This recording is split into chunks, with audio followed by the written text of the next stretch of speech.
Ndipo mnaona mimi naenda na tafuta viongozi, hata kama tulishindana na hawa, haya ni ya jana. Sasa tugange yale yalipo, tusaidie wananchi wa Kenya na tufanye kazi pamoja sisi wote.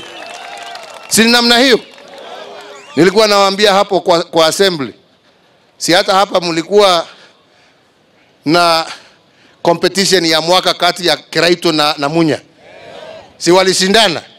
Moja akachukua kikombe akawa governor, si ndio? Sio mwenzangu nilimchukua, sasa tuko naye waziri Nairobi. Si hiyo ndio njia ya kuendelea?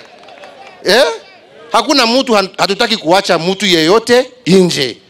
Tunataka wote wawe ndani, na ndio kelele ishe, na ndio kazi tufanye.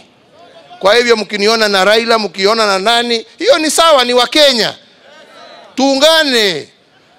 Na ndio mimi nimesema, mimi nitanyamaza nikae kwa kazi. Kwa sababu hamundi kunichagua ati niwe napiga mdomo kila siku. Mnataka kuona kazi, si ni kweli? Au Meru mnatakaje?